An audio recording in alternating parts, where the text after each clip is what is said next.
antara Islam, Yahudi, Kristen itu namanya beras.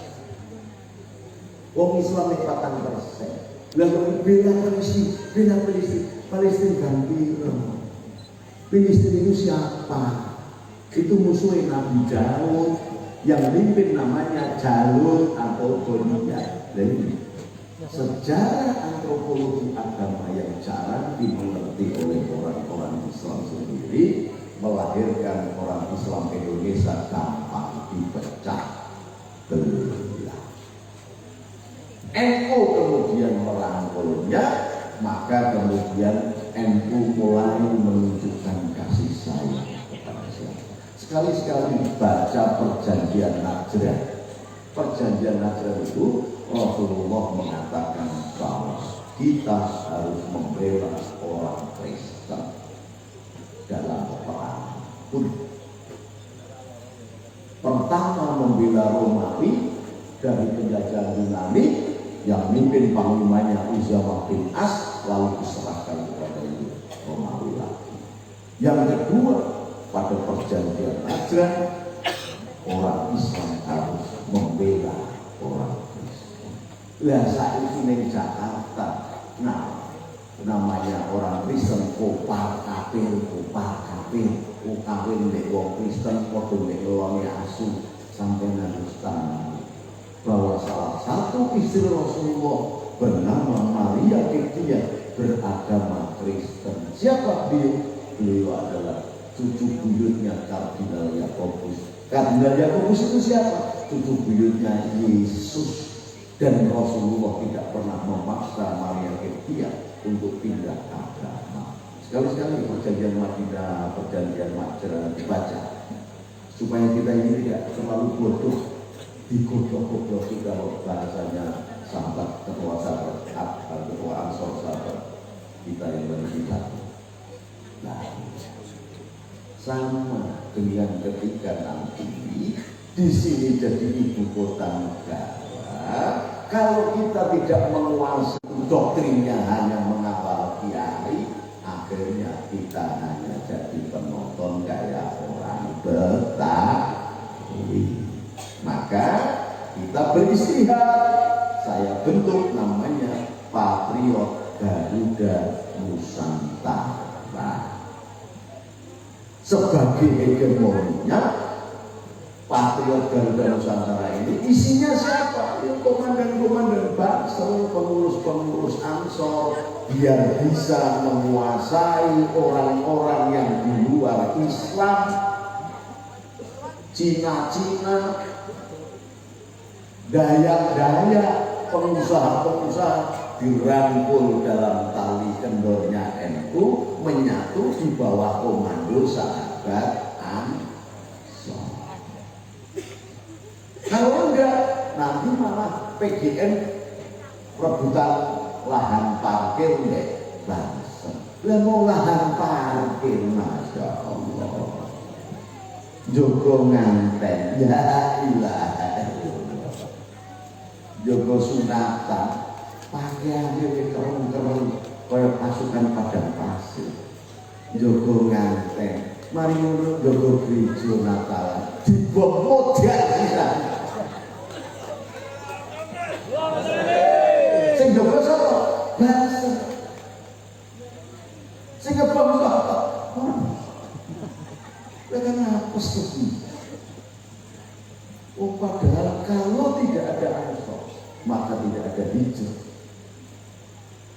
Karena yang memfasilitasi Rasulullah untuk bisa hijrah tokohnya Mu'adz bin Jabal di antaranya itu adalah sahabat-sahabat Ansor. Maka hanya organisasi Ansor lah yang ada di dalam Al-Quran dengan ayat yang nahnu Ansor. Orang-orang nahnu NU-Allah itu orang itu juga tahu NU-Allah cuma Ansor. Dan kita harus memesan diri sebagai penolong-penolong Allah. Kalau kita masuk di Ansor, NU itu membuat organisasi Ansor itu menggunakan marja ayat Al-Quran Inna Rasulullah yang suku wasabit membela agama Allah, maka engkau akan dibela oleh Allah dan tetapkan kedudukannya. Maka dulu yang namanya NU dan Ansor sugih-sugih, kaya-kaya, tidak seperti sekarang. Itu seragam kangelan. Pemimpinnya orang-orang NU sudah menteri, jadi pejabat lali kabeh. Iya pada. Wis dadi DPR wis ra kene mau kancane lewat nggo proposal terus lawne tutup. Ora diupeni. Mboten. Alhamdulillah. Lha ya aku ke zaman jadi komandan bangsa Indonesia, seluruh Indonesia dulu ya lali ya anak dia. Ini mergo wis kiai dadi ngandani sing apik-apik. Zaman Mbah Slamet dulu jadi bangsa saya, Mas Gaitowi, dia itu bangsa kawah, kancane sudah mati. Ini kan mergo Mbah Slamet itu dengan saya gitu. Itu mergo malaikat Israel bukune catetane ilang. Astagfirullah.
Karena apa?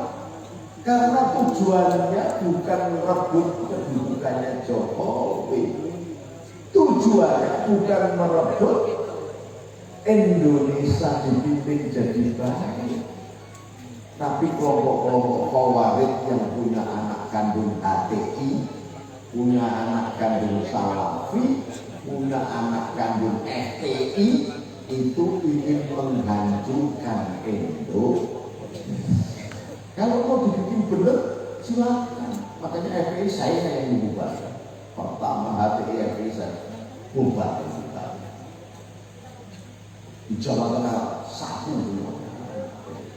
Sampai Rizik juga tak tambah. Memang biasa berasa kalau dia itu tangan siji soal laki itu sunat meneh. Tapi kalau mau memperbaiki bangsa, monggo. Jangan dirusak. Karena apa? Pengalaman di negara komunis, saya ulangi ya, negara-negara Arab itu semuanya berpaham komunis. Dulu Islam itu tidak masalah. Kok paham komunis beragama Islam? Memangnya yang mendirikan PKI itu bukan orang Islam, namanya aja Amr Syarifuddin. Komunis. Jadi penggerak kebangsaan Turki apa Atatürk atau Atatürk komunis. Kemal Pasha komunis. Kerajaan Mesir Jamal Abdul Nasser komunis. Pemimpin Palestina Yasser Arafat komunis. Pemimpin Iran Sampai siapa ngomong, oh PKI lahir lagi, PKI lagi. Kamu itu ya PKI Arab itu.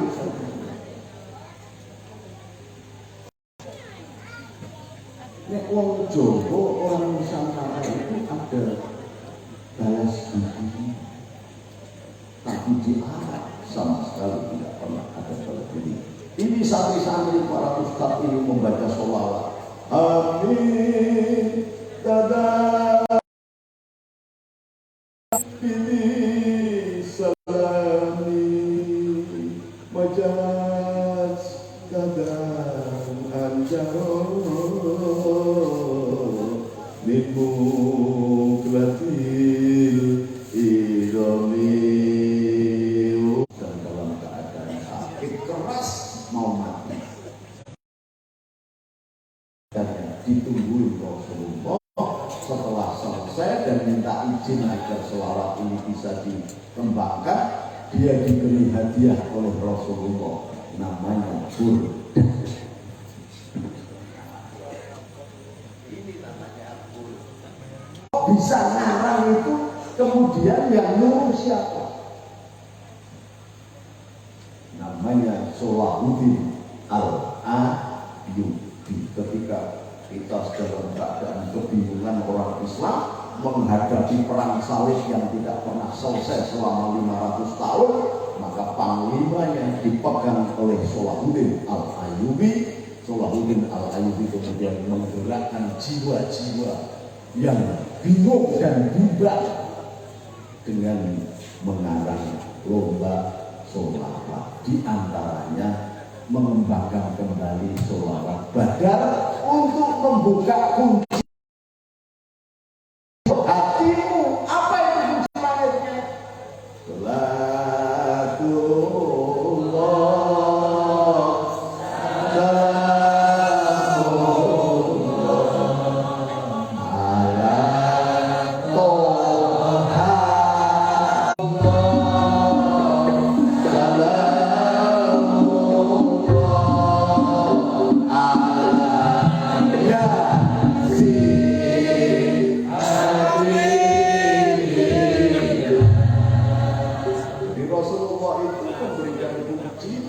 untuk berhubungan dan berhadapan dengan Allah.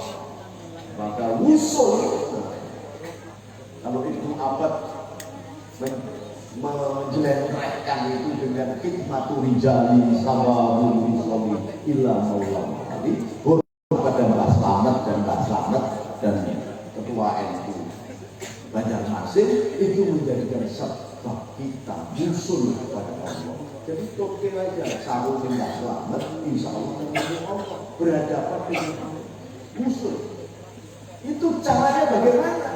Ada kita makarimal dimasuki kemahnya Richard the Lionheart yang sakit, gawe tombol tak tambahi boleh. Besok nek berhadapan dengan saya, biar imbang, kamu sehat, saya sehat. Orang mungkin kamu masuk ke tenda pasti akan membunuhku. Islam mengajarkan kata adil, adil. Jadi cuma tulisannya adil, bukan adil, adil.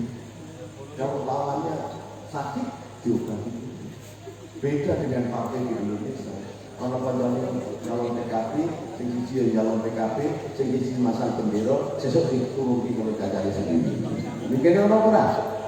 Sing siji calon P3, padha sing siji calon P3, padha asore. Kancane yang masang gambar duke dhewe padha-padha P3. Kata tunggale astagfirullah. Nah ini siap nggak Anda ini menjadi tuan rumah, menjadi bangsa elit yang tiba-tiba dari kabupaten yang melecok-melecok, pesantren melecok-melecok ini akan menjadi ibu kota negara yang menjadi presidennya itu menjadi presiden G20, isinya negara-negara maju. Awakmu nek kapan nggak cepet-cepet mempersiapkan diri jadi penonton, nek biasa jadi penonton ora kebagian, nek bagian biasa wong sing ora kebagian nesunan, nek nesunan yo ngrusak. Nek ngrusak yo rampokan sing mone ansor penolong agama Allah akhirnya jadi perusak negara. Maka saya katakan ini torekoh kebangsaan. MU sudah menerapkan torekoh kebangsaan. Maka pembukaan Undang-Undang Dasar 1945 itu kata-katanya adalah atas berkat rahmat Allah, bukan rahmat Tuhan, rahmat Allah, didorong oleh keinginan yang luhur mengantarkan bangsa Indonesia ke depan pintu gerbang kemerdekaan. Ini yang disebut torekoh kebangsaan. Kapan ada orang NU duwe anak ansor cek Banser, cek Lagar Nusa, cek PGM, cek Sebarang Kalir menjaga negara, maka dia sudah dalam torekoh menjadi seorang salih yang melakukan sulh dengan kalimat sifat asma Allah as-sabur, bersyukur atas kemerdekaan itu menjadikan jalan torekoh diterima oleh Allah. Karena kalau engkau mengamalkan negara ini, maka setiap tarikan nafas mendapatkan pahala 260 juta sebanyak penduduk Indonesia yang menjalankan ibadahnya dengan iman dan agama masing-masing. Karena semua agama itu muaranya kepada Allah Subhanahu wa Ta'ala. Lewat 219.000 nabi, lewat 224 rasulnya. Maka terus-terus kita harus berdiskusi. Assalamualaikum warahmatullahi wabarakatuh.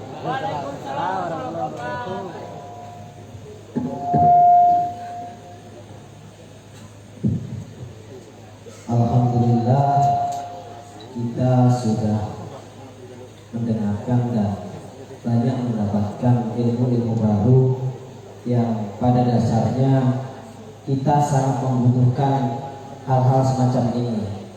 Karena kalau kita tidak saling kumpul, tidak saling bertukar ilmu, bertukar pikiran, kita tidak akan bisa berjalan dengan maksimal, dengan baik. Nah, supaya sahabat-sahabat mempersiapkan pertanyaan yang akan disampaikan kepada Romo Yai Nuril, kita akan ada hiburan dulu, satu tembang dari teman-teman Mentor Mania. Monggo. Allahumma shalli ala Muhammad. Salatullah salamullah ala Rasulillah. Salatullah salamullah ala Yasin Habibillah. Salatullah salamullah ala Rasulillah. Salatullah salamullah ala Yasin Habibillah. Indonesia jiwa raja kami, Indonesia satu hati kami, Indonesia jadi kami akan ku bela sampai mati. Salamullah salamullah ala Rasulillah. Salamullah salamullah ala Yasin Habibillah.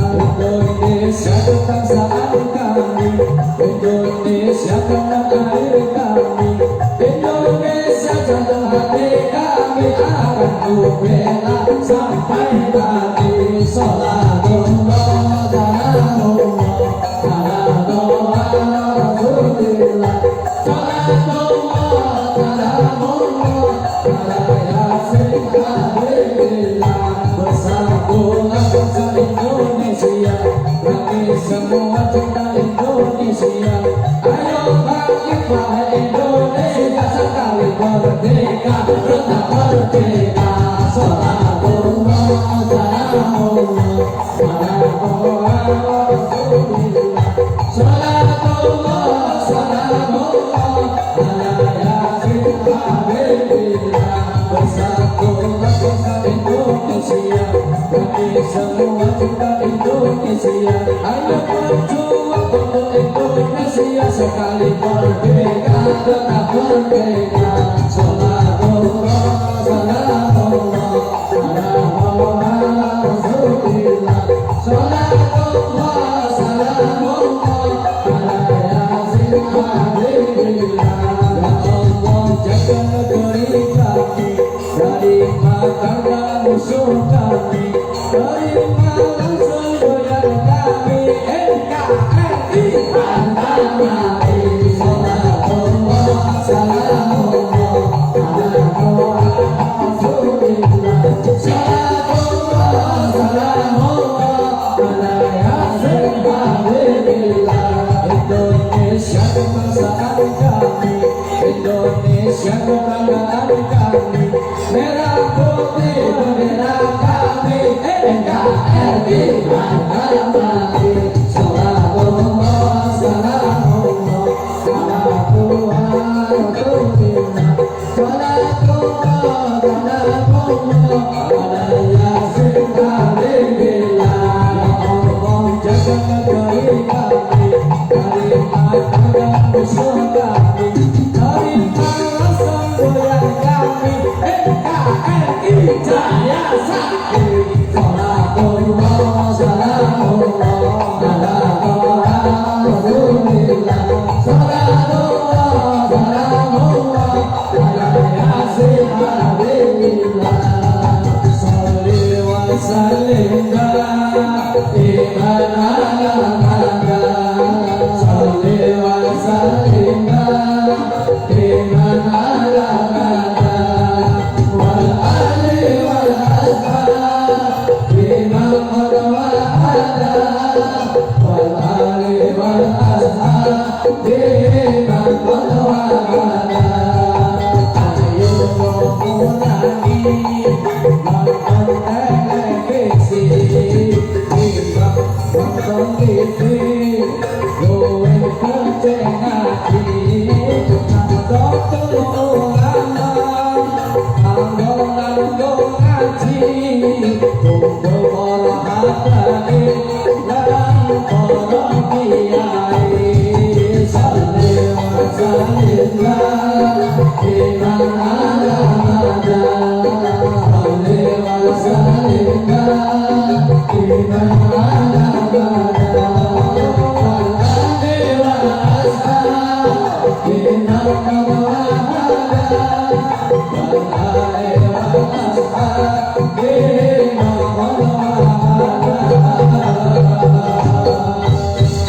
Sallu ala Nabi Muhammad.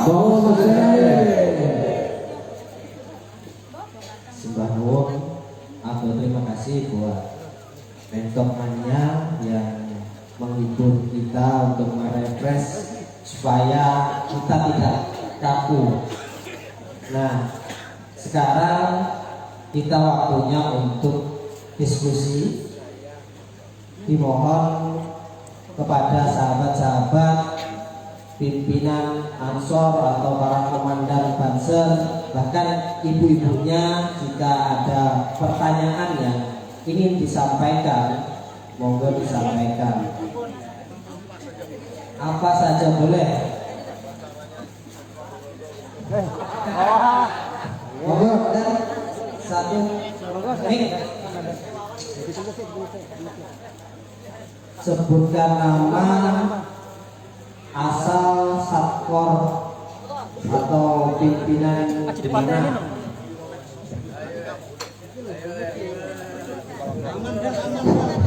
Assalamualaikum warahmatullahi wabarakatuh. Perkenalkan, nama Ahmad Mutoher dari Satkorian Sungai Pinang.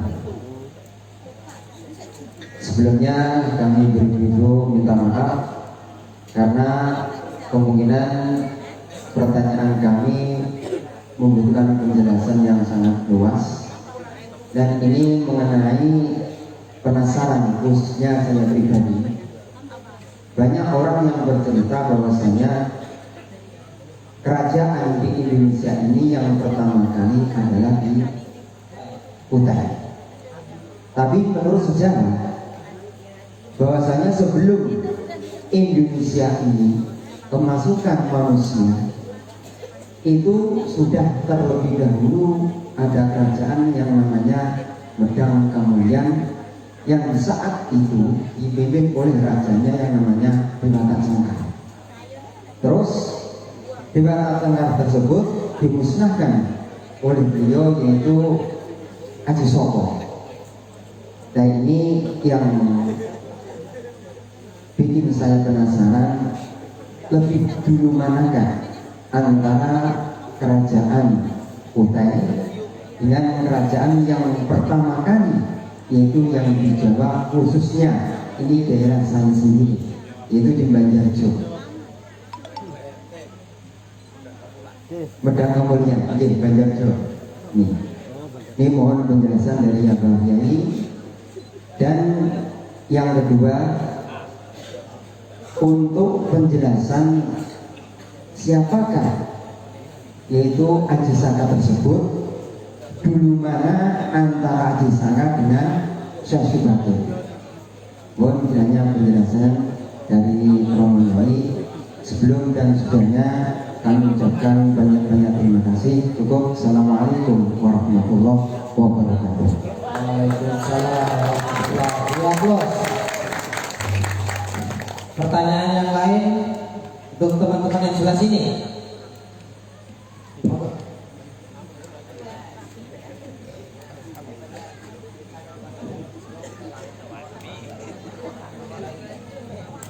Assalamualaikum warahmatullahi wabarakatuh. Maaf, perkenalkan diri, nama Zuhadi dari warga Melah Atasona, jamaah pun Abawali. Yang jadi pertanyaan saya itu yang lagi ngetren saat ini yaitu hal pendidikan, karena untuk kenaikan macam-macam itu bisa disesuaikan dengan kebutuhan. Tapi yang ada di berita ini kan ada wacana dari Menteri Pendidikan untuk menghapus madrasah. Itu mohon diperjelas, dikasih keterangan atau informasi sebenarnya maksudnya bagaimana ini, negara mau dibawa kemana kok madrasah kalau dihapuskan gitu. Terima kasih. Saya kalau ada kesalahan mohon maaf. Assalamualaikum warahmatullahi wabarakatuh. Waalaikumsalam warahmatullahi wabarakatuh.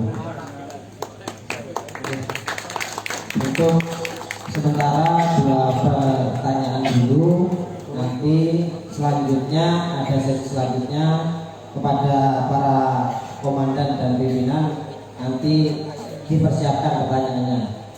Niki Romo Yai, yang pertama pertanyaan dari Komandan Sungai Pinang itu menanyakan mengenai duluan mana kerajaan Kutai Kartanegara dengan kerajaan Medang Kamulyan.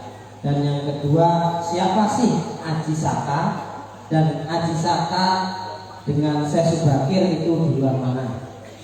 Terus pertanyaan yang kedua dari sahabat Matasona, beliau menanyakan mengenai dinamika yang saat ini terjadi mengenai tentang pendidikan yang ada kabarnya madrasah mau dihapuskan.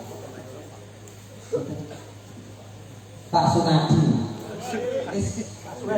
Ya, saya langsung ke Mas Hadi dulu.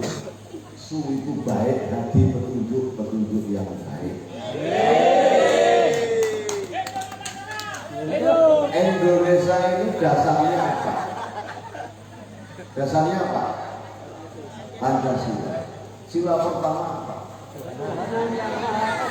Ketuhanan yang Maha Esa. Untuk mencari Tuhan tanpa ilmu bisa tidak? Tidak bisa. Karena ya fa'illahu ladina amanu minkum waladina utul ilma darajat. Nah kalau memang benar ini ada menteri mau membubarkan madrasah, menterinya yang dibubarkan. Jadi kalau semuanya ada, cuma tanya aja apa berani nggak dibubarin. Sekali-sekali, sekali nanti ibu kabel yang dari kantor Departemen Pendidikan dan Kebudayaan atau Kementerian Mendikbud, bocah salah Mas Jokowi, bukan Gojek tidak ada yang menteri. Gelaran gue sembarangan gue akhirnya ngaco juga. Itu kadang-kadang kita ini kebatilan, jadi saking cepetnya yang penting-penting kelewatan. Ini betul-betul itu kebatilan. Itu salah satu titik lemahnya. Kenapa kemudian pendidikan ini jadi stagnan? Sudah diperjuangkan lama-lama sampai yang pesantren itu bisa mengeluarkan ijazah sendiri, sampai boleh mendirikan ma'had alim, mengeluarkan ijazah sarjana. Sekarang mau dibubarkan tak sate Banser berani gak nih?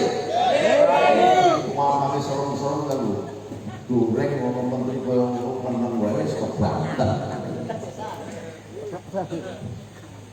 Jika memang itu benar, ya kita harus lawan. Benar mau membubarkan madrasah, harus lawan. Karena apa? Tanpa adanya madrasah, maka tidak ada santri. Tanpa adanya santri, maka tidak ada orang yang hormat kepada kiai atau ulama. Tanpa adanya ulama, maka dunia ini akan kiamat karena isinya adalah jahiliyah. Jadi maka menghilangkan madrasah sebagai wacana untuk menimba ilmu, bahkan meskipun ini hadis mursal, utubul ilma walau bisi, carilah ilmu sampai ke negeri Cina. Ini kan menunjukkan penguatan bahwa ilmu itu di dunia Islam sangat penting. Bahkan ada yang mengatakan man arada dunya fa'alaihi bil ilm wa man arada akhirata fa'alaihi bil ilm wa man arada huma fa'alaihi bil ilm. Jadi ilmu itu demikian penting. Ibadahnya orang berilmu itu dibandingkan dengan siang dan malam, dibandingkan dengan langit dan bumi, dengan orang yang tidak berilmu. Itu ya. Jadi jangan hanya melontarkan. Saya minta pengajian dan pesantren Matasona ini harus menjadi pelopor. Kalau sampai ada menteri bocah kemarin sore jadi menteri terus obrak-abrik pesantren, berarti dia mau mengobrak-abrik Indonesia. Karena tanpa pesantren tidak ada Indonesia. Yang memperjuangkan Indonesia itu pesantren. Maka ketika Hadratus Syekh Hasyim Asy'ari mengeluarkan resolusi jihad, yang memimpin pasukan para kiai, dipimpin oleh mbah saya namanya Mbah Abbas Butet, yang berhasil mengalahkan Jenderal Malabi, Jenderal Sekutu yang habis menang perang dunia kedua. Digantikan lagi oleh Jenderal Mason, antai lagi. Itu dari mana? Dari pesantren. Pesantren itu nulungi negara. Mergo semua rakyat sekolah ning SMP, SMA, SD sampai perguruan tinggi nggak cukup pada waktu itu, yang ada hanya pesantren. Kiai ini ikhlas, santri ini bayaran kabeh, malah diken kabeh. Mergo di sini kurang ning ada hiro ingin menimba ilmu. Tanpa ada pesantren, nggak ada Indonesia. Saya jamin, karena semua pemimpin perang pada waktu itu berpangkat kolonel itu adalah kiai-kiai pesantren. Jangan lupa itu. Makanya harusnya bupati,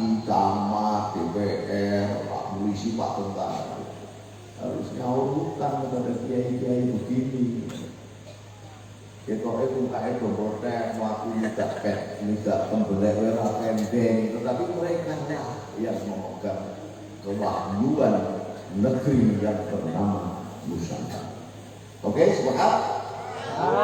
Yang kedua, pertanyaannya duluan mana antara Medan Kamulan dengan Kutai? Kutai itu abad berapa? Medan Kamulan abad berapa? Kutai abad ke-7. Itu malah di Jepara. Abad ke-7 di Jepara. Artinya apa? Artinya sudah ada Rasulullah lahir. Karena Rasulullah lahir abad ke-6, 600 tahun setelah Isa al-Masih alaihissalam. Berarti baru sekarang.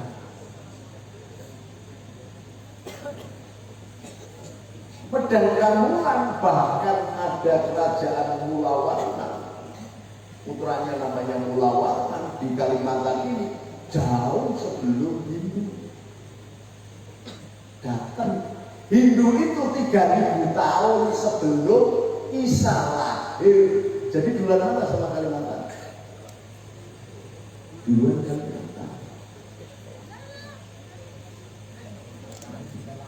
Jadi sebelum ada Hindu Buddha itu sudah ada agama, namanya agama Majus, agama penyembah matahari.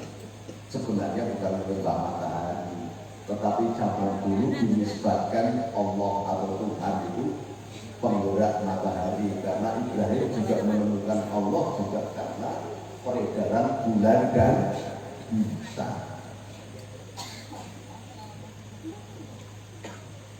Jadi karena apa? Karena di Nusantara inilah munculnya suku tertua di dunia. Suku tertua di dunia diketemukan dalam galian antropologi namanya Javanicus soloensis. Di Solo diketemukan makhluk yang lebih tua dari Pithecanthropus erectus. Artinya sekian ribu tahun sebelum Masehi. Artinya sekian ribu tahun sebelum Masehi itu sebelum Isa lahir. Patokan tahun itu kan dari Isa lahir. Jadi karena dulu tidak ada yang mencatat sejarah, kadang-kadang kita ini dikasih asumsi, dikasih puding oleh penjajah Belanda. Maka sampai ada muncul anggapan bahwa yang namanya orang Majapahit itu musuhnya orang Sunda. Itu hoaknya Belanda, karena ini memecah belah antara suku Jawa dan suku Sunda. Loh, kenapa begitu? Nah, bagaimana bisa perang? Dia Pitaloka itu anak Raja Prabu Siliwangi, Hayam-Wuruk anaknya Prabu Mundingwangi, ibunya Ratu Ayu Kencana Wuru Raja Majapahit. Masa perang kakak adik? Itu karena di Majapahit sudah Islam, maka patenya namanya Gajah Mada. Gajah itu nama Majapahit, nama keturunan binatang. Keraton itu namanya nama binatang-binatang. Jadi bukan seperti orang kafir itu yang mengatakan Majapahit itu Islam, karena Gajah Mada itu namanya adalah Gajah Mada goblok. Gajah itu memang nama kerajaan Majapahit. Sema, coba nanti dilihat itu. Sema, marga Ma itu adalah Muhammad. Jadi ketika Sa'ad bin Abi Waqqas diperintah oleh Rasulullah begitu hijrah, lalu datang ke Cina, ternyata di sana sudah ada marga-marga Islam. Muhammad, makanya Cengho atau Mai itu bermarga Ma, anaknya Haji Ma. Ma itu Muhammad. Kalau na bisa ngaji Nasrullah. Ada ta Qadir, marga-marga Islam. Bahkan pada abad ke-14 pun yang namanya Kaisar Euro punya putri namanya Mark Ontinio dikawinkan dengan Sunan Gunung Jati. Sekarang kilat Jawa tadi Maontin, yang betul Maontinio. Makanya di Masjid Sunan Gunung Jati makomnya itu ada keramik-keramik Cina. Itu Kaisar Euro.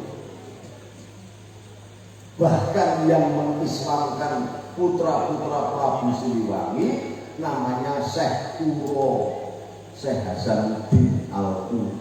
Kenapa kok disebut Syekh Kuro? Karena kalau baca Al-Quran mendayu-dayu bagus sekali, makamnya di Kerawang. Siapa dia?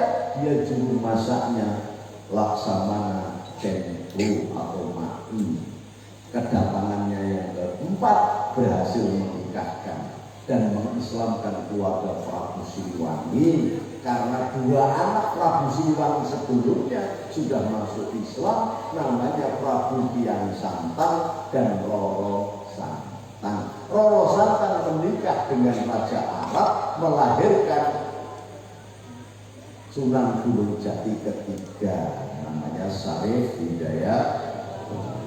Jadi Sunan Wali Songo itu banyak. Sunan Kudus itu ada dua. Ja'far Shadiq min Filistin yang sesudah penugasannya selesai kembali ke Palestina, digantikan putranya Sunan Ngudung. Sunan Ngudung itu Husin Asmat Khan, jalur habaib dari bangsa Mongol, itu namanya Asmat Khan. Makanya Sunan Wali Songo itu jalur habibnya dari Asmat Khan. Rujukannya dibenarkan juga oleh Habib Lutfi bin Yahya. Jadi sebelum ada Arab Yaman datang ke sini, yang mengislamkan Habib-Habib Asmat Khan. Perkawinan antara bangsa Mongol dengan keturunan Rasul yang kemudian menyebarkan agama Islam di tanah Jawa. Syekh Kuro itu maknanya. Nah, terus bagaimana dengan Pedang Gamulan? Pedang Gamulan itu eranya Angkring Darmo dan Tatik Maghrib pra-Hindu. Jadi Hindu, sebelum Hindu ada bangsa Pedang Gamulan yang ada di Blora dan sekitar Jepara, Karisidenan Rembang, Karisidenan Pati. Bekas-bekasnya sekarang semakin muncul. Makanya kalau tadi yang bertanya, saya bertanya tapi membutuhkan penjelasan yang sangat panjang lebar. Ya keturunan ini kompliki. Oh ya, penjelasannya panjang lebar. Dan itu menurut kerjaan saya menjelaskan. Saya itu sederhana wiso tak oleh sing aneh-aneh. Jadi padahal di sini itu ceramah Radunda, harus saya itu lagi sangoni. Itu mati gitu. Ya ini pantas tapi ini dari bangsa yang harus akan batu pantas. Bangsa orang pemimpi itu stop ya. Saya ini bangsa kalah atau mimpi ya. Terus tua ini pemimpi. Di tengah-tengah bangsa ini rasanya kayak saya masih muda gitu. Padahal usia saya sudah 76 tahun. Ya, nah zaman Angkring Darmo apa benar begitu? Ya kok bingung sampai. Zaman Angkring Darmo bisa berbicara dengan binatang, lah kok bingung? Kok ada tuntunannya kok? Jangan kemudian kalian karena biasa nonton Android, akhirnya menghadapi pesuap merah bingung, pesuap merah, nek saya bahasa paling kuat, marahi menjangkalkan syariat. Nah, Nabi Sulaiman itu umatnya kan soto apa ngejini barang. Ada jin. Ono kewan barangnya. Oh. Iya orang ngaku utang bahwa orang tidak bisa melihat jin. Goblok.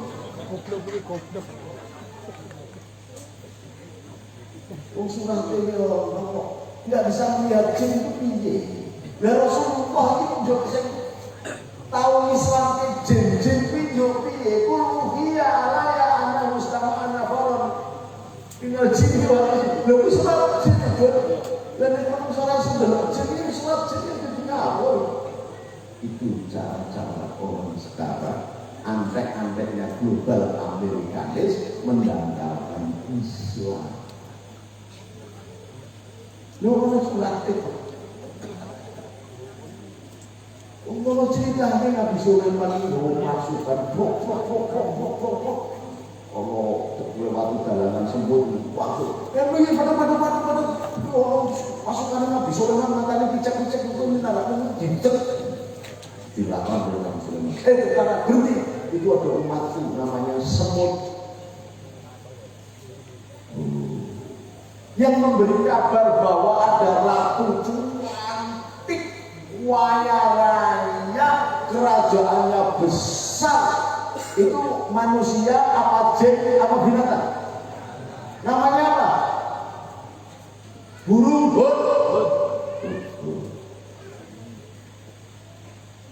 lihat ini manusia nggak bisa melihat jin masjid ini kampung ini banyak jin.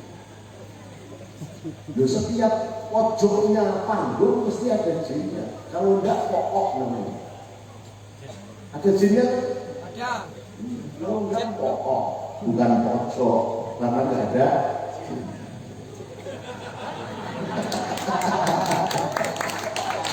Oh, serius-serius temen-temen. Makanya ada ansor banser anak-anak NU, anak NU kiai NU doyan. Makanya jangan serius-serius, nanti sepamu malah berstres kayak pemimpin-pemimpin itu berstres, cuan teman kok.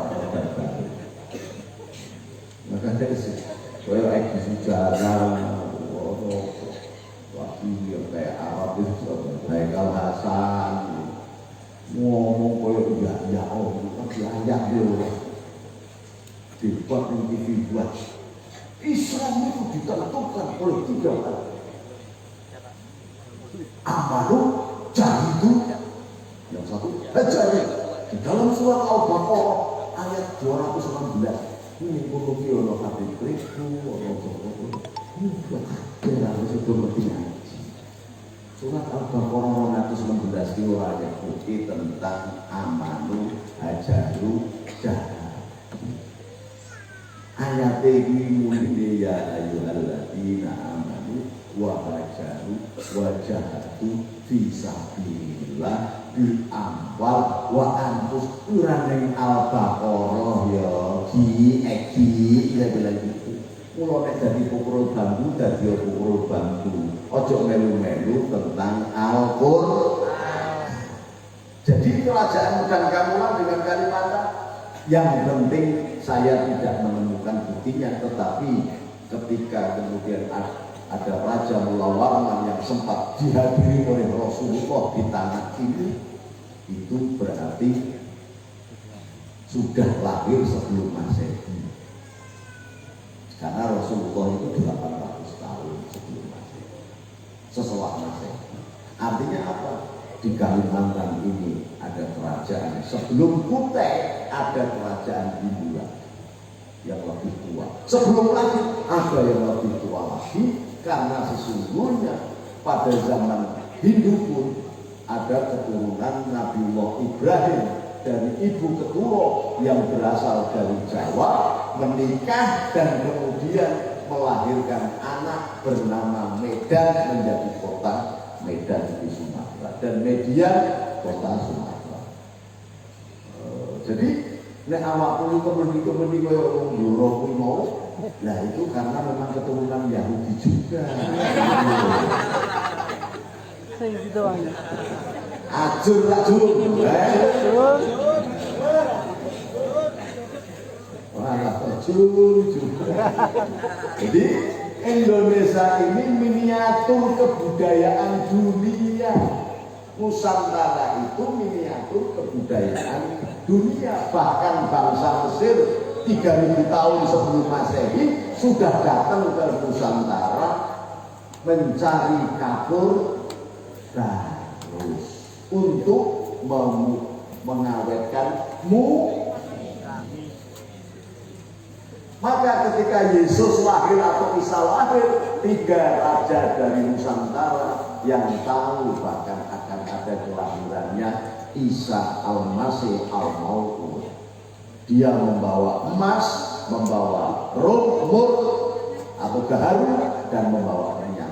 Dunia tidak ada produksi emas kecuali ada di Jawa, Kalimantan, dan Papua. Dunia tidak ada produk kayu gaharu kecuali di Kalimantan, di Sumatera, dan di Jawa. Dunia tidak ada kapur barus kecuali minyak kecuali di Jawa dan Sumatera. Di Irak yang terkenal negara Majus tidak ada yang namanya minyak. Lah wong Indonesia goblok. Nek pas sholawatan bakar menyan Arab. Lu menyan Arab itu bagus, boleh dibakar di sholawatan. Lah menyan Arab ini sekojo. Wow. Ini saking gobloke. Dadi menyan digawa ning Arab, ditunggu karo jamaah umroh haji saka Jawa, digawa mrene meneh regane wis tambah larang. Iki dikumpuli Arab dul kandhani kowe. Gaharu tidak ada di dunia kecuali di Sumatera. Ini istri saya sudah ngasih waktu. Ini diteruskan apa lagi? Terus. Oh, aku berani lucu. Terakhir saya katakan gaharu itu hanya ada di Sumatera, Kalimantan, dan Papua. Itu disebut mur. Itu dibawa oleh Raja Majus. Jadi yang tahu bakal lahir Nabi Isa itu wong Jawa, namanya negara Nusantara, namanya Jawa Dipa, wilayahnya seluruh ASEAN sampai Madagaskar, itu kerajaan Nusantara. Maka kalau yel-yel NKRI, jangan NKRI harga mati, yo dewe-dewe. NKRI Jaya Sakti, NKRI Jaya Abadi, gitu loh. Jangan NKRI-nya, Pancasilanya juga jaya karena itu produk ulama. Kalau NKRI harga mati, ya silakan, tapi syariatnya bisa macam-macam loh tanpa Pancasila. Oh ini, jadi pertanyaan yang pertama dan kedua sudah terjawab. Pertanyaan ketiga nanti kirim ke HP saya 0818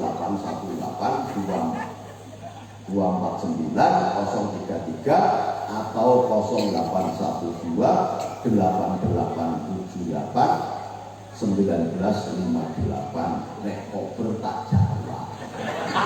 Assalamualaikum warahmatullahi wabarakatuh. Waalaikumsalam warahmatullahi wabarakatuh. Tidak terasa sudah setengah 12 makanya.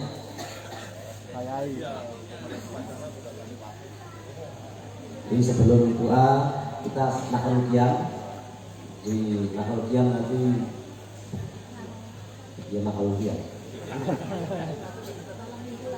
Allahumma salli wa sallim wa barik ala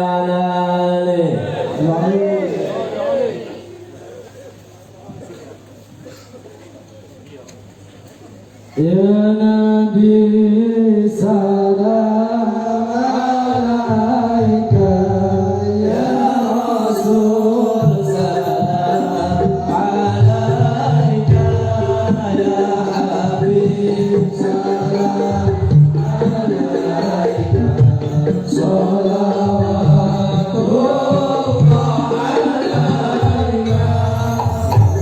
Habib salam alaika ya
Allahumma salli wa sallim wa barik ala sayyidina Muhammad